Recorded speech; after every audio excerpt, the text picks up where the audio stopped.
Hello, everyone. My name is Evan O'Brien, alongside my good friend Billy Bissell, and we are back. Technically, we are rebranding the channel down to the wire to Baseball Enthusiast. We used to do a sports thing back in our last year at college in SUNY Cortland, but we are back here strictly to talk about baseball. So before we get anything started, we're going to introduce ourselves. My name is Evan O'Brien. I'm from upstate New York. Graduated from SUNY Cortland as a sport management major, and currently working at a local job place right now, but looking to just talk strictly baseball here with my good friend Billy. I think you saying sport management is the funniest part about that intro. I'm Billy, Billy Bissell. Also, we went to Cortland, sport management major as well. Every single time I say sport management major, everyone corrects me and says sports, but sport management major. And I live in New York City, working in my building, making a couple bucks on the side, and trying to work on living the dream, working in sports. So it's been fun, and trying to get that process going. Evan bringing me back out of the shadow realm in podcasting. This has been really good. I'm really excited for this this rebranding. I'm happy for it. Yeah, this strictly sport management is simply due to one of our professors. I never had him personally, but if you were from Cortland in the sports management department, you know him. If you know, you know. It's one of those like corny. To use a corny saying, there it really is. If you know, you know. Yeah, but first we're gonna hop right into it real quick, talking about the Red Sox, how they end up firing their manager and a few other people on the staff hours after a convincing win over the Orioles in a 17-1 game where Garrett Crochet finally was revived and the offense was going off early in their win. This was also a 16-run victory, stands as the largest victory margin in Major League Managers history of a final game in modern era. So, crazy way to go out. So you have Alex Cora, Pete Fates, the hitting coach, third base coach Alex Hudson, bench coach Ramon Vasquez, and assistant hitting coach Dylan Lawson, along with hitting strategy coach Joe Cronin. And I don't know why it's not on my page, but I believe also Veritek as well, or I think he might be staying. He got moved. He got moved. Yeah. Mm. Already off to a bad start on my end, but what are your thoughts on this move early on with all these different pieces leaving for the Red Sox? I remember it was during the Knicks game, and I remember sitting at the bar, and I was late to the news, and my friends told me about it, that Alex Cora got fired, and it was funny that they brought up the 17-1 win, which is a crazy way to go out. Obviously they had a plan, and this was something that was already going to happen before, regardless of the outcome. Obviously, that is like the most extreme end of the outcome that could have possibly happened. Man, like, this team is just playing really bad baseball. It's been, I think, a case of the GM not bringing in the right firepower on offense. The whole issue was with 2025 was another run prevention type of deal, and trying to rely on Roman Anthony to be Big Papi. And then they doubled down on pitching going into this season, and the pitching hasn't been great. Crochet finally had a good start, and you expect the guys to pitch better as the season goes on. But the hitting has just been really fallen short. Bregman is a Cub, so they failed to bring him back. They trade Devers after Cora couldn't convince Devers to play first base. Now Devers is more than willing to play first in San Fran. They have 5 outfielders, including the aforementioned Roman Anthony, Jarren Duran, Rafaela, Wilyer Abreu, and Yoshida.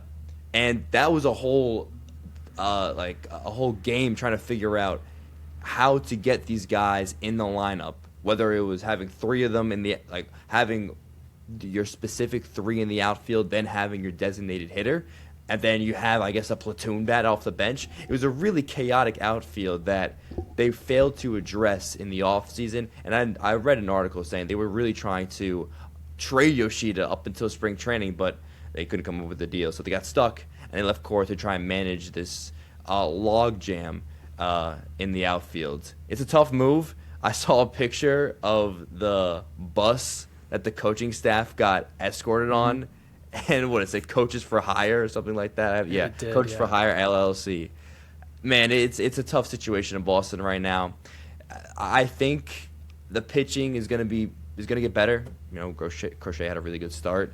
I expect some better gelling from the outfield, especially like Roman Anthony missing some time in spring training because he was at the World Baseball Classic. Wilson Contreras was playing good ball, but it just missing Bregman might have been a bigger piece to this roster than was thought of before. Yeah, all of last year was kind of just a whole mess with Bregman and Devers. Devers leaving, then obviously not bringing back Bregman was a big thing. They brought in Contreras. They brought in some pitching. They gave away Kyle Harrison, who has been pretty decent already with the Brewers after not really doing much with San Fran and the Red Sox. So he's been doing well. Contreras has been the only, I feel, true offense that has been getting it going every day for them. And yeah, the young guys have just not been there. A lot of relying on Roman Anthony to be that centerpiece for the organization, which is, I feel like, a lot on his shoulders as like a young kid already. So, but yeah, Chad Tracy, manager for the AAA Worcester, will be the team's interim manager starting with Sunday's game against the Orioles, which already happened, but I was surprised he didn't wait till the series ended, which is a big thing for this team. Like, usually you wait, but they just decided. It was already set in stone. They had the letters sent out. Like like they won 17-1. Like that, if there was ever like a thought of maybe that they could save the game, he can right the ship with a big offensive performance, it's out the window. They scored that was like the best possible outcome for Alex Cora and the Red Sox if he wanted to keep his job, but didn't matter. Like he was gone. Yeah. Well, moved on to some other struggling teams. Along with the Red Sox, we have the Phillies, Mets, and Astros. Out of these four teams that are currently struggling with some decent lineups and everything in the team's organization going through, they're all struggling. Who do you believe out of these four could make a big turnaround coming up for the next couple of days till maybe the All-Star break or till later in the season? I mean, if I'm not going to talk about the Mets for a second. I want to say I actually don't think the Mets are going to. I want to believe in the Mets, and I feel like I am going to talk about the Mets, I guess. I feel like they're going into the season, it was a completely different roster. I still think the bats are better. Francisco Lindor now is in a walking boot, and he's out for an indefinite amount of time. Juan Soto is the only guy who's hitting the baseball at this point. Bichette has some better at-bats, and he's looked better. But we brought in Tommy Pham. The Mets brought in Tommy Pham, and he just got DFA'd. He went 0 of 13 and had a walk. That was it. Now, they brought up Austin Slater, who is on his third team now since spring training. It's a dumpster fire right now in Flushing. It's hard to flush down all these losses in Queens. But to answer your question, I'm not going to say the Mets. I guess I'll go with the Phillies. I'll go with the Phillies. They have you really picked the three teams that I feel like are at the bottom of the barrel that are going to be really tough to pull to get anything going. The Phillies, to me, have the best chances to do it because they still have the core guys who have been through it before. When you have Schwarber, Harper, Turner, that's a really good core that has been through a lot, and they're not even playing that well right now. So if they start to play at more their all-star and, honestly, Hall of Fame caliber that they can be, then I would think the rest of the lineup can follow suit. Bryce, some of the hitters are just terrible right now. Zach Wheeler came back the other night, and he got a no decision. His first start since August. So at least The pitching hasn't been terrible for the Phillies. Painter came up. I think he had a really good first start, but haven't heard a lot from him since. Alec Boehm has a really, really horrendable beginning to the season. I think he's actually one of the worst hitters in baseball right now. He has some off-the-field issues going on. Maybe that's impacting him. Who knows? I don't want to speculate about that. But I'll give the Phillies, out of this trio of crap, the best chance to bounce back. Yeah, if I would say the Phillies originally, but since you already talked about them, I'll go with the Astros. And yeah, the Mets, they've also been not so good. Early on in the season, you saw Lindor kind of just make a lot of just mental errors on the field, which is not him at all.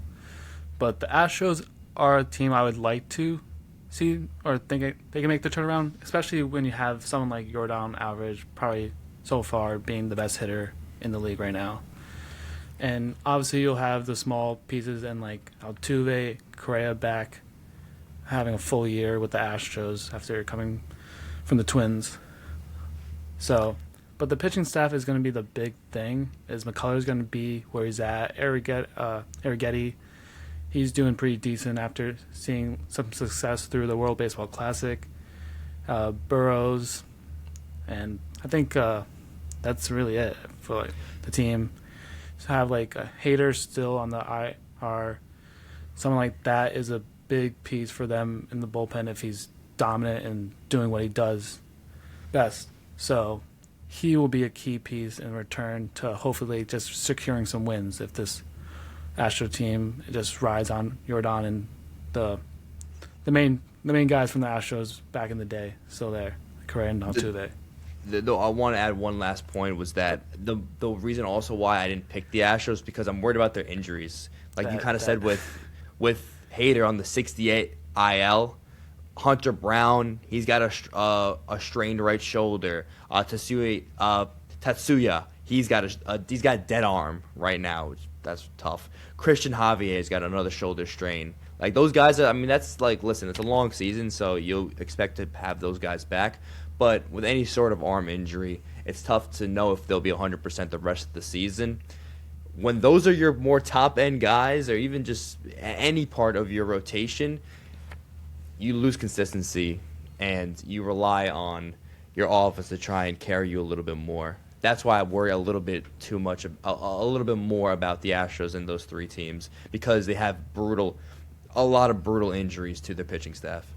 Yeah, they have like A+ injuries early on this season, which kind of just put them in a downfall for them. So I do see that reason, but I think if they slowly build back and just stay like decent 500 ball through the All-Star break, maybe they could have a chance to turn around, maybe just clinch the last wild card spot. Because you're going to have teams like part of the Yankees, maybe few teams, maybe 3 teams on the Central. You never know how that works with the Guardians. Maybe you see the Tigers, and maybe you see like the White Sox. No, but you never know. It's so funny, man. The Mariners, the Mariners there still. So I feel like the AL, the competition to just get into a wild card spot is pretty slim. So I think there's a lot of wiggle room to get into that spot. It's still really early with a lot of these teams, and the Astros have a history of always making a run. I remember I think it was broken the year before, but they had a streak of, it was like 8 straight seasons or 7 straight seasons of making it to the ALCS, or at least like to the ALDS. I believe it was some deep playoff run, right? It was something like that. Cut me off if you know the exact stat, but it was some type of really good run that the Astros seem to always make. So, I'm sure they'll be able to battle back, but it's been a little more bleak these past couple seasons. They haven't, Yordan's there, so you're always going to have a really good bat in the lineup, but, when they broke up their core, they haven't really been able to have that consistent success, and they aren't really the big bad Astros anymore.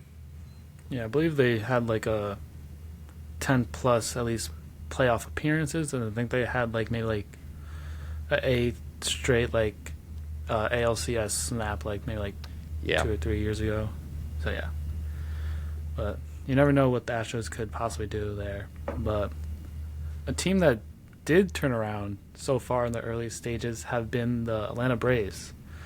Last year, they're averaging 240 OBP of a 319, slugging 366, and a OBS of 685.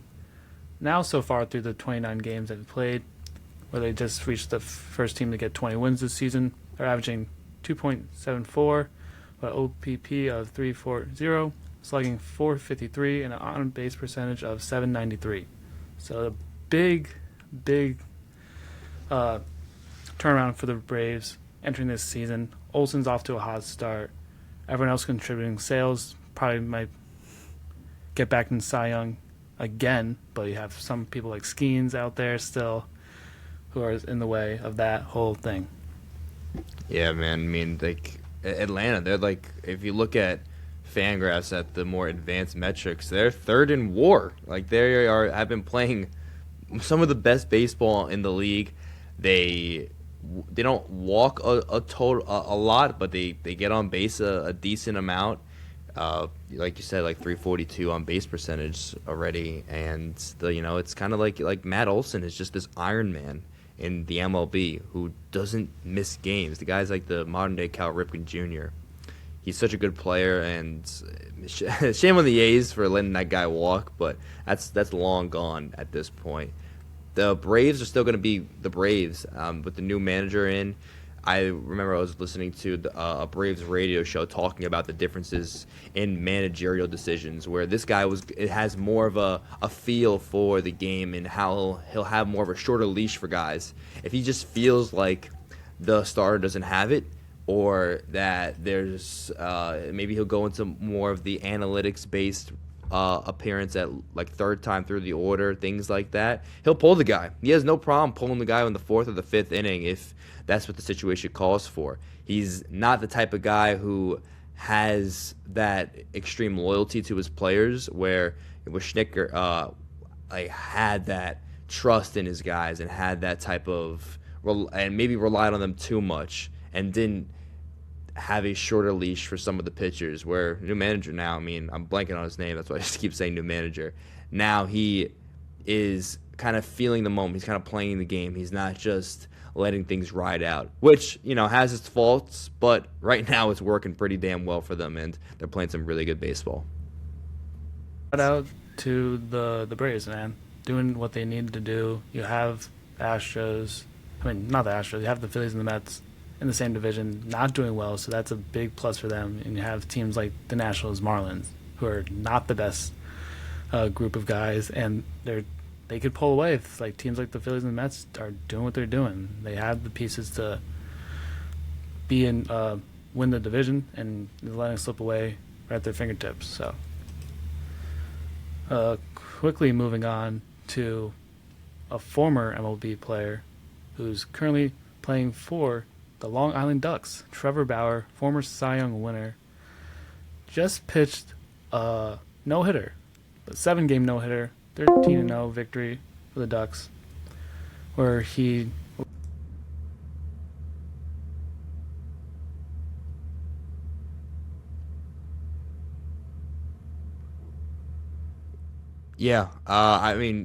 Trevor Bauer, in the whole carousel of the Trevor Bauer story, with playing professional baseball, from winning a Cy Young in the COVID season with the Reds, to then playing for the Dodgers did he even play a full season? I don't even think he played a full season with them. With who? The Dodgers? Then it was the Reds and the Dodgers right afterward. I'm like 95% certain. He had 17 starts with the Dodgers. Okay. Yeah, he was 8 for 5 with a 2.59 ERA. So. Pitching well. That's great. But then that was it. That was the last time he was in the majors. The whole off the field issues with the allegations he got caught up in that were, I think they were dismissed. I think he worked them out, and they seemed like they were handled. The one thing I wonder is, do teams still really look at that? Like, are teams really caring about that right now? I don't know if it's a character concern with how he is in the locker room. I have no idea if that's the case. I He seems like a fine guy in the clubhouse. Lord knows what happens off the camera. I mean, he documents everything on YouTube. He puts it out there. It's good content, actually. I was following him a bunch when he was playing on Japan.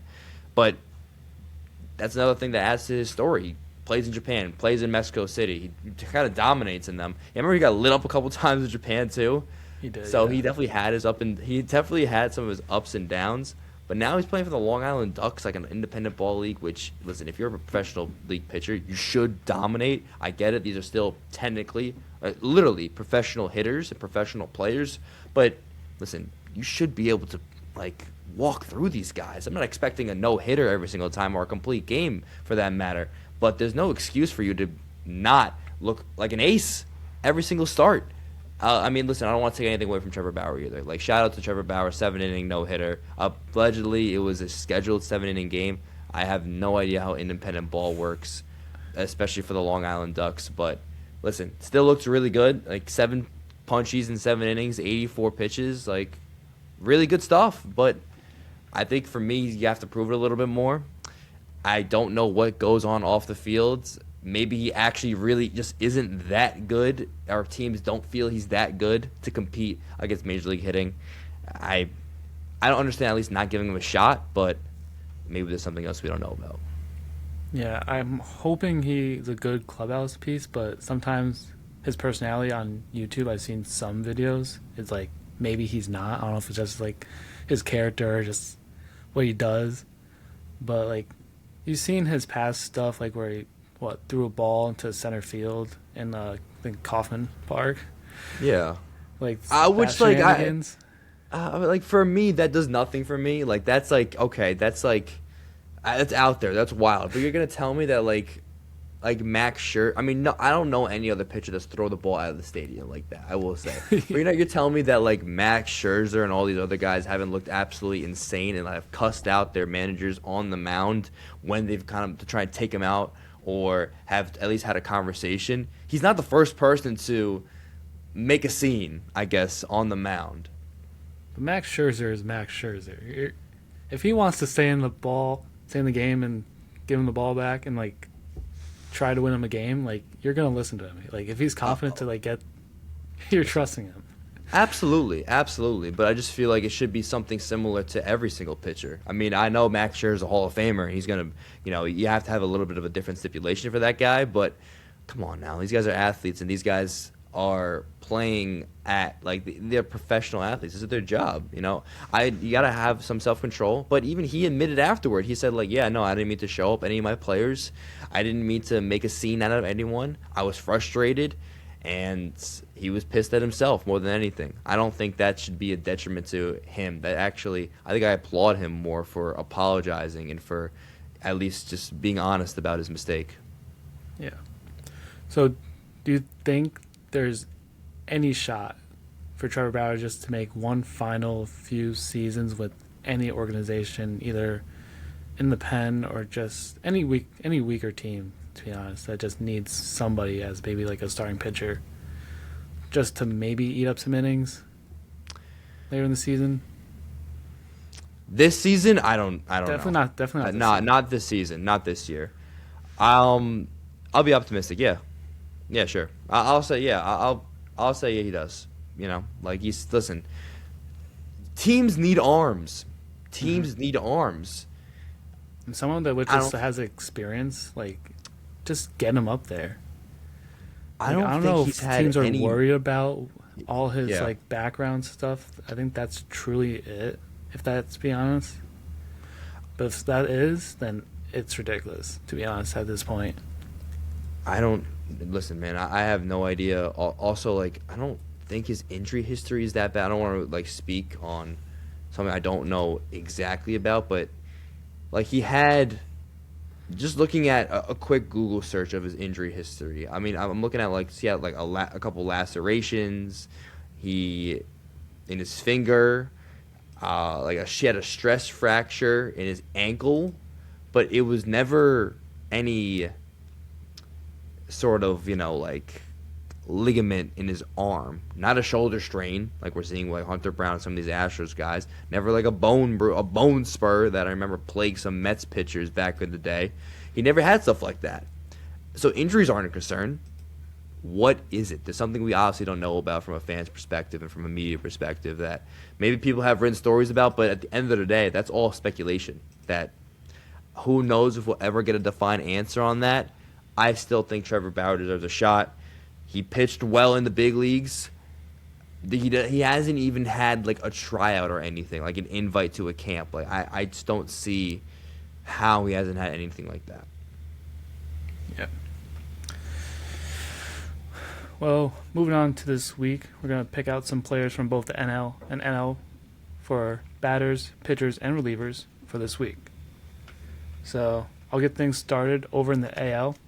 I chose someone from California, not in their right ballpark, but Carlos Cortez, who batted .442 this week, 13 for 24, 7 RBIs, 3 home runs, didn't walk at all, but I think he did pretty solid enough. There was another person, Spencer Torkelson, who I believe had 5 straight games with home runs, so he's hopefully heating up, but I'll give it to my guy in Sacktown, Carlos Cortez. 5'7", yeah, 5 center right fielder for the Athletics, man. Like, let's get some life going for the Athletics, man. Like that's some pretty cool stuff. For me, for the NL, I got a couple names. So first, I'm gonna shout out Seiya Suzuki, who had in 7 games 6 ribbies, 400 average, 880 OPS. Cubs are one of the hotter teams in baseball before dropping a couple games to the Dodgers. He's been really important for them on defense as well.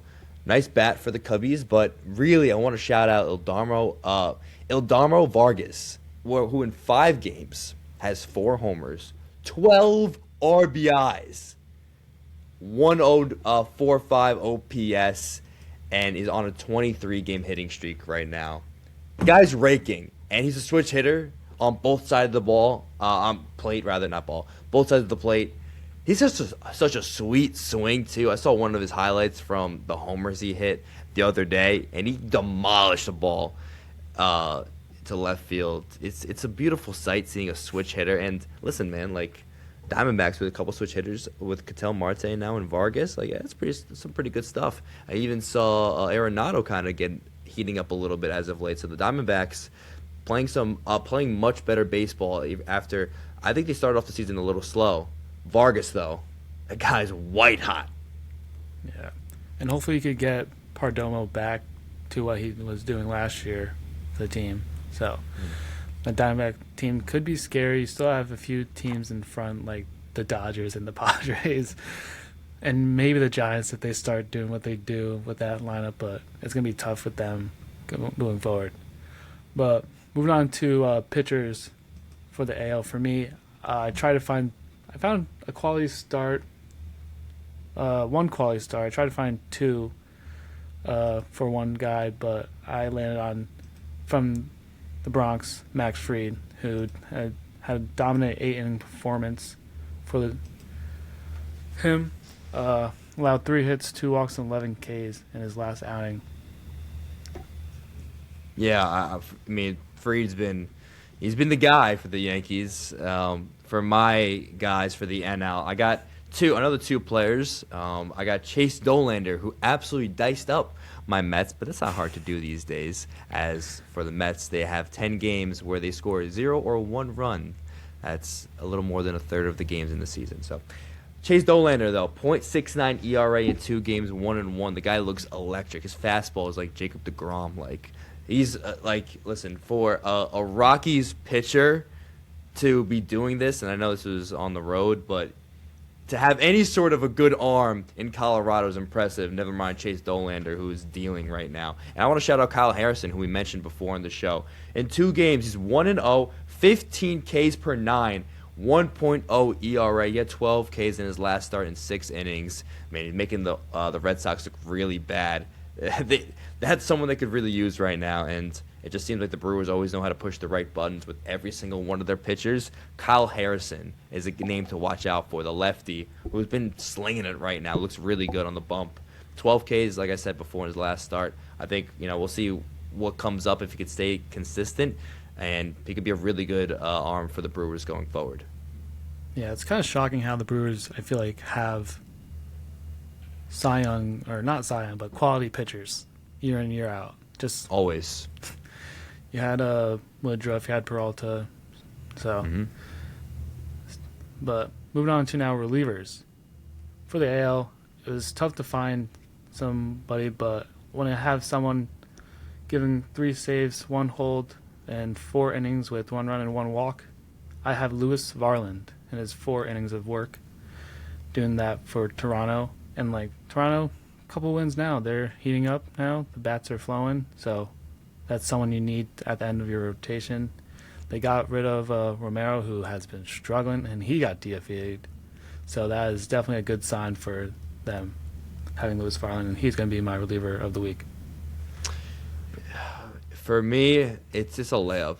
It's so hard for me not to say anyone else other than Mason Miller. My God. When he first came out to Corn in that first save opportunity for the Padres, I haven't seen that much aura in a closing pitcher. And I watched Edwin Diaz for a while, and I thought there was nothing more peak than that. And, of course, Mariano Rivera had his incredible moments with Enter Sandman. But I'm surprised no one has used that song for closer entrance before. That is the epitome of, just grit. The energy in that building had to be on 10, probably on 12. Mason Miller, I'll get to his stats. 34 and 2/3 consecutive scoreless innings. That is the most in Padres franchise history. No one can touch it. He has a 0 ERA. He's got an over 700 ERA plus. In all the advanced stats, the guy is ridiculous. You don't expect it to go the entire season, but I just hope the Padres give him more opportunities to come into games, for whether it's save opportunities, for holds, to get 6 outs. Mason Miller is so fun to watch, and he's pitching. He's not just blowing them by gas, 100 miles an hour, whatever. No, the guy's a pitcher. He has this a fall off the table slider that is unhittable. Mason Miller is the most electric player in baseball right now, and it's not even close. Yeah, Mason Miller. Maybe in a few more months we'll see maybe some Cy Young talks, because Mason Miller is having that close to I think more of a Class A type run right now, early in the year, where there's potential Cy Young talks if he keeps this going. Cause listen, Emmanuel Clase didn't have an entrance like Mason Miller. I'll say that. Yeah. Oh my gosh, I'm looking at his. I got real quick. I just say his baseball savant stats. He's in the 100th percentile in everything: an expected ERA, expected batting average, fastball velocity, chase percentage, whiff percentage, K percentage. All 100th percentile. There is no one better than him. No one. Oh my gosh, I know those are nerdy stats that no one cares about, but it's amazing how good this guy is. He's so fun to watch, man. It's really unbelievable that he wasn't used more in the WBC, but I guess he didn't get that many chances too. So, yeah, Mason Miller, man, I'm so excited. I think the WBC had limits, and I think Mason Miller kind of reached that limit at one point, where he could have played the final game of the championship, but yeah, whole year so far for him has been absurd so far. Obviously, leading in saves and his 13.1 innings of work, allowing 1 hit, 2 walks, 27 strikeouts. It's stupid, man. My gosh, almost 2 strikeouts per appearance, man. Per inning, absurd. I mean, who knows if that'll hold up, but it's my God, he's so good. So good. Look at the trade that happened. Who'd they get? The Mason Miller trade? Tavares, some relief pitching, but just mainly Tavares. third overall prospect right now, I believe. Hmm. 18-year-old shortstop. So Oh, not okay. bad. Yeah. But you have Wilson right now, so it's kind of tough. By the way, his slider, his slider has a zero batting average. No one has touched his slider. He like I thought he's we were and going he's into more detail if it like breaks or not, but well, I mean, like his bro, his slider's whiff percentage is 75%. 75% on one pitch. Put away percentage, considering 61%. And how many times he's thrown his slider? Is that what you're yeah, asking? Because he's thrown it 86 times. That is his most used pitch, his slider. He's thrown his 86, wait, his he's 86% thrown or just 86 times. he's thrown 86 sliders, 73 fastballs. So he throws his slider the most amount of times, and no one has hit it. No one has a registered hit. 21 strikeouts on it. Crazy. Yeah. All right. Before we wrap things up, we're gonna do a fun little game. 21 questions. I have an MLB player I randomly picked. Not too popular, but decent God. enough where you should get him. So All right. I'm here at 21 questions. I'm gonna just type them down. Give me a yes or no answer or question, and let's go. All right. Is he in the AL? Yes.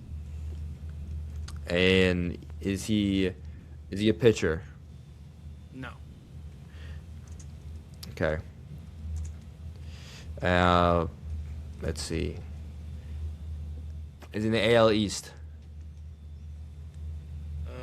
No. Is he in the AL West? No. Okay. Oh my gosh. Divisions. Is he in the AL North? Is that AL North? Wait, hold on. Because I need to get this. Is he in the AL Central? Yes. All I right. don't know why you asked that, to be honest. Well, I mean, I guess. Oh yeah, there's only 3 divisions. Yeah, but I had to get the other one. I didn't get one. Yeah, that's right. Of course. Yeah. Why did I ask that? Okay. Ooh. I'm gonna take a shot at. He's a hitter. Is he a lefty? I just gotta make sure. Yes, he is a lefty. I don't know why I was saying Okay. down myself, but yeah.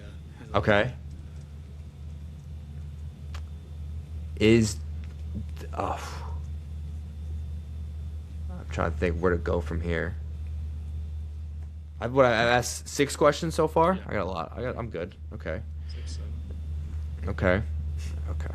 Nice.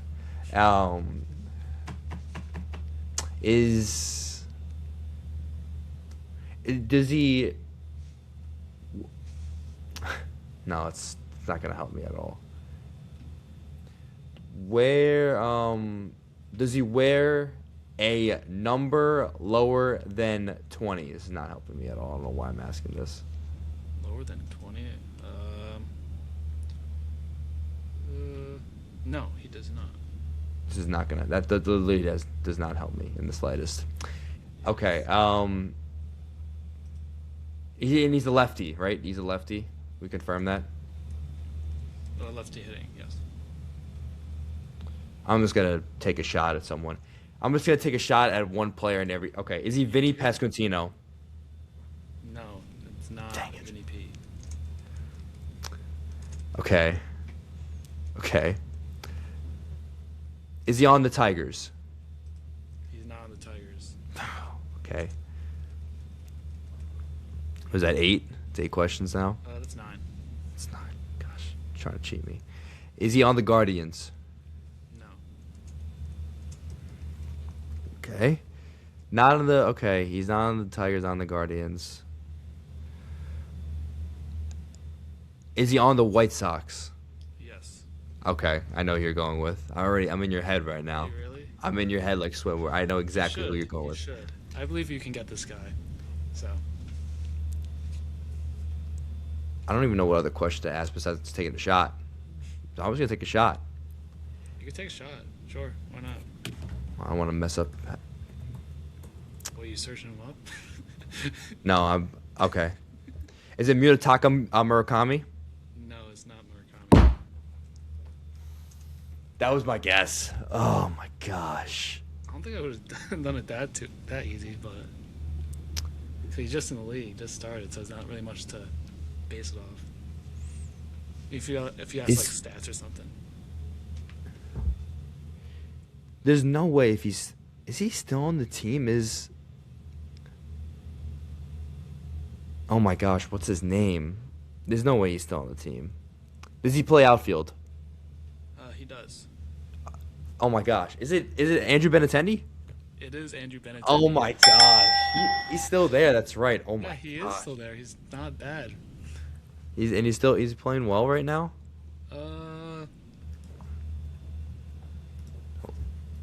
No, but he's still like, for the White Sox standards, why not just have him in the lineup as a veteran? But He was like their last big contract they actually gave to someone. Was he on like a 5-year, $100 million deal? I'm not almost sure, certain. But this is his 4th year with the White Sox right now. Yeah, I'm almost certain that's like the 5 years, 75, not $100 million. That was at the time the largest guaranteed contract in franchise history. It is. So there you go. He's big money man, Andrew Benintendi. Yeah, My the gosh. thing, I was like, it gave me just active. I was like looking for just simply active players. But yeah. All right. I just here's my thing. Here's my recap of this game. I have to figure out how to ask better questions because I feel like I can get the league. That's 2 dumb questions already. Yeah. Well, I feel like I gotta try and weed out. Like if you weed out, because there's only 3 divisions. So if I just weed out one division, maybe I can just like. Yeah, you asked for the Central. Yeah, that was stupid. And the West. I asked for the East and the West, and then I said Central, which is stupid. No, you just asked if it was AL. You got that, and then you weren't there. Not pitcher, not AL East, not AL West. Then you asked the Central one. Bats lefty, jersey number was lower, which was. Well, you asked for. Was it lower? I have no idea about jersey numbers. I don't know what I was talking about. I was trying to scrap something together. Yeah. I don't know what else but I don't know, like, if I knew the guy's college is better, maybe. I don't think I would have went for colleges. But I'm trying to think of, like, I don't even know. Few people, but not that many. Yeah, it's baseball. I'm not certain on, because like baseball is the one where like. It's the not whole process direct. Just to get to the league is like far away from like right away from college. I guess, like, I could go with, like, the Spanish or white route. I guess that'd be, like, the next question. All right, I'll brainstorm some questions. How about try one on me? I'll test my knowledge. All right, I got one right off the top of my head. All right. Oh, you do right away. Oh wow. Yep. Okay. Yep. Go ahead. All right. Is AL? Yep.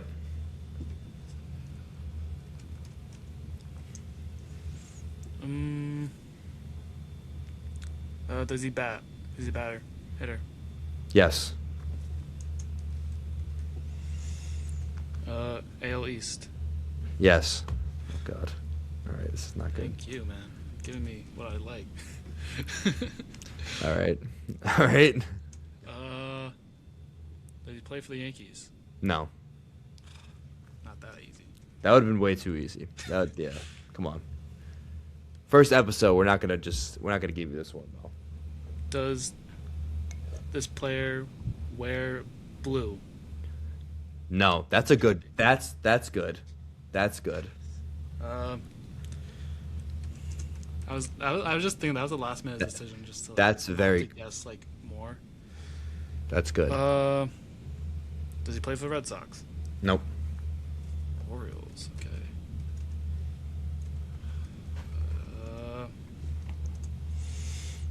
Does he play outfield? No.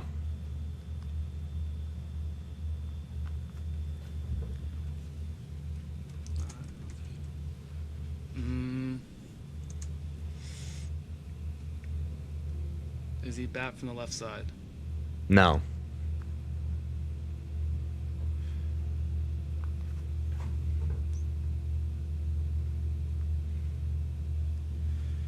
Is this player? Did I ask for the right side, right? You asked for the left side. Left side. You're at question 9 right now. Yeah. I feel like you're asking good questions. I feel like you're on a good strat. You're on a good strat. I feel like this might be dumb, but is he on the active roster? Yes. Okay. I don't know if we'll go there just yet of non-active or active. I feel like I don't know the Orioles infield that much.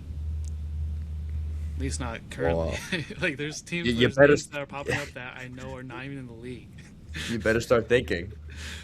You Has better he start thinking. won a Gold Glove? That's a pretty good question too. No, he hasn't. No Gold Glove. Wow. Yeah, that's good. Yeah, okay, get the accolades out there. Really, I'm just taking notes on how I can ask better questions. This is all good for me. You're at question 11. Right on halfway. I got mine at 11. Do they catch? Oh. By the way, I should have said that before. It's whatever. No, they don't catch. You're at question 12 now.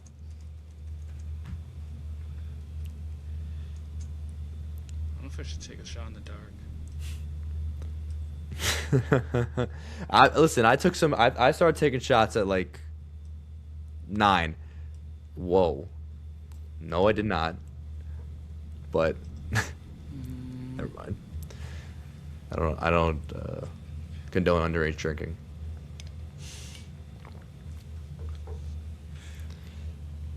Really pondering over here.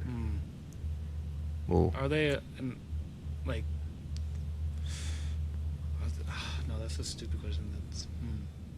There are no stupid questions. Only dumb ones. I feel like I could just ask, like, then just say some names if I think. Is it Jeremiah Jackson? Nope. Not a bad guess though. Not a bad guess.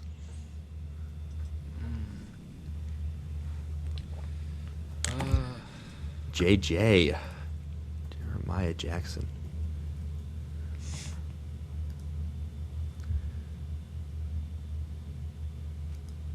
Is it Jackson Holiday? It is not Jackson Holiday. Yeah, they got a few Jacksons on that team, man. I think that might be the only two, actually. Is it Mayo? It is not. Bro, who is? No other infielder I can think of. There's just none. Yeah, I mean, I know. It's no other. Man, this kid, Jeremiah Jackson, is only 20. It's only 26 years old. He's young. Like 26, yeah. 26. Jeremiah Jackson, 26. Was a late bloomer. Yeah. Late bloomer. Oh, you mean a nice play? Yeah, yeah. I mean, I feel like you might be overthinking it. I'll give you just Am I overthinking it? Is it Gunnar Henderson? Nope. Okay. No, then maybe not that much. Maybe think a little bit. Don't go full brain off. Use it a little bit. Just a touch. You're at question 16, by the way. Yeah. He's on the active roster. What the fuck? I feel like you have not covered all of the positions. Oh, Like, is it Alonso? It is Pete Alonso. Oh my gosh! I thought that was too obvious because like Polar bear. Henderson. I was like, okay, I could have got that probably like guess one. After Yeah, you really could. Once you said Orioles, I'm like, oh, you're getting. I didn't want to say anything because I feel like that would have gave you the confidence to get Pete Alonso. I thought for sure you were getting it. I thought you would be that like. Oh yeah. Of a star. I thought you were gonna go like more deep. Well, I didn't need to go that deep. Evidently, I got Andrew Benintendi before you got Pete. Yeah, I guess so, but You're too smart. yeah, You gotta go down a level. You know. yeah. Pete The Alonso, first by the time we way, has been actually did raking. this, we never aired it out. I did Russell Martin. I think you did. You get it or I did don't. you not get it? I don't think you I got don't it. remember if I got. I don't. I either I got him in like late, but I don't think I got. I might not have got him. Actually, no, I don't think you did get him. I don't think I got him, man. No, no. Russell Martin went right over my head, but that's not official. This was official. Well, I We guess you shall decide see. that. I guess you So we'll decide probably that. do more like fun little things like 21 questions or anything like that at the end of a week. This will kind of be like a weekly report of baseball. We'll get better at this when time starts rolling. This is kind of just the start of this. We'll try to be our best at improving best we could, but this is just the start of this. Baseball Enthusiast. I'm Evan O'Brien alongside my good pal Billy Bissell. We'll see you guys in the next one. See ya.